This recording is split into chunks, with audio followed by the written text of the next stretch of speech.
Connie's Character, Where Are You Going? Where Have You Been? Versus Smooth Talk. Introduction. Fiction can often provide a short synopsis of some significant element of human development. In Joyce Carol Oates' story Where Are You Going? Where Have You Been? The main character, Connie, can be seen to go through a great deal of growth in a short amount of time.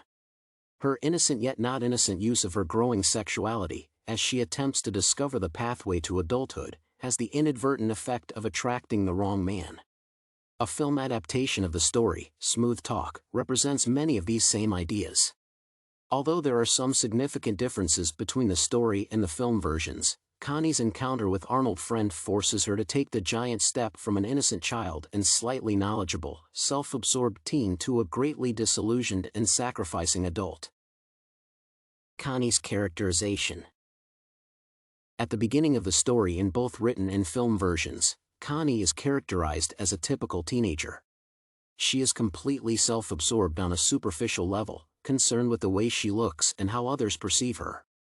She was 15 and she had a quick, nervous giggling habit of craning her neck to glance into mirrors or checking other people's faces to make sure her own was all right. This description is brilliantly acted out by the film's star, Laura Dern. Her interests include boys, fashion, hairstyles, and makeup. Contrasted against this image of innocence, she lives a double life.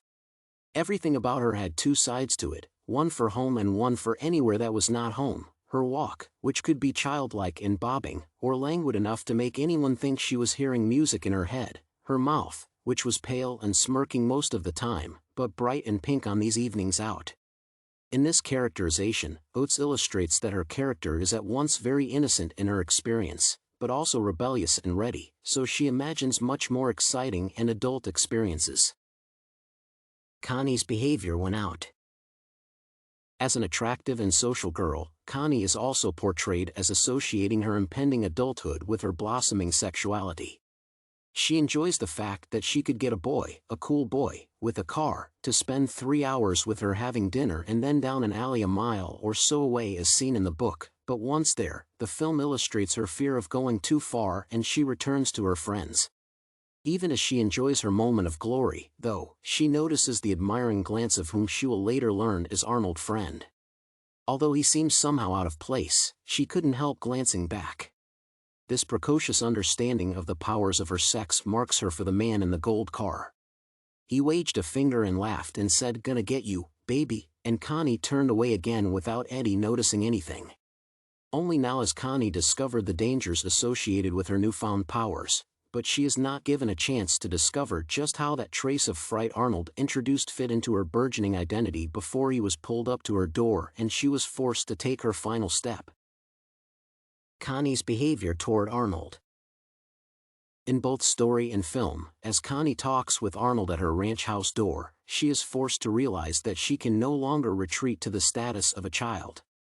She wants to run and hide, but realizes, as Arnold points out the weaknesses of her house, that there is nowhere for her to run. Finally, Arnold presents her with the question that will determine her adult status. Will she give her life to save that of her family? While this is a compelling enough question, it is not what finally convinces Connie to leave the house. Arnold bluntly states what Connie has been piecing together: the place where you came from ain't there anymore, and where you had in mind to go is cancelled out. She cannot go back to being a child after this encounter, no matter what decision she makes now, while her plans to explore the power of her sexuality have just been destroyed by the fear she has now learned to associate with it. While the story makes it seem as if Connie was murdered by Arnold Friend, ending before she returns home, the largest difference between the story and film is in the film, Connie is returned home disheveled but alive. Conclusion. From near complete innocence at the beginning of the story, the character of Connie can be seen to make the final transition to adulthood. Although the difference between story and film is profound, I agree with Oates that it seems necessary. To begin with, the story required a greater degree of flesh in order to succeed as a film at any length. This also required greater characterization of Connie and Arnold to the point where the audience would have demanded to know what happened next. The final sign of Connie's sudden maturity is in her resignation from the truth of Arnold's statements and her willingness to attempt to prevent any harm from falling on the rest of her family by sacrificing herself. The film rewards this sacrifice, reinforcing the idea that young people need to grow up, by demonstrating Connie returned home perhaps injured, but alive, while it also retains the ambiguity of Oates' original story in keeping the audience guessing about what might have happened to her during the course of the afternoon.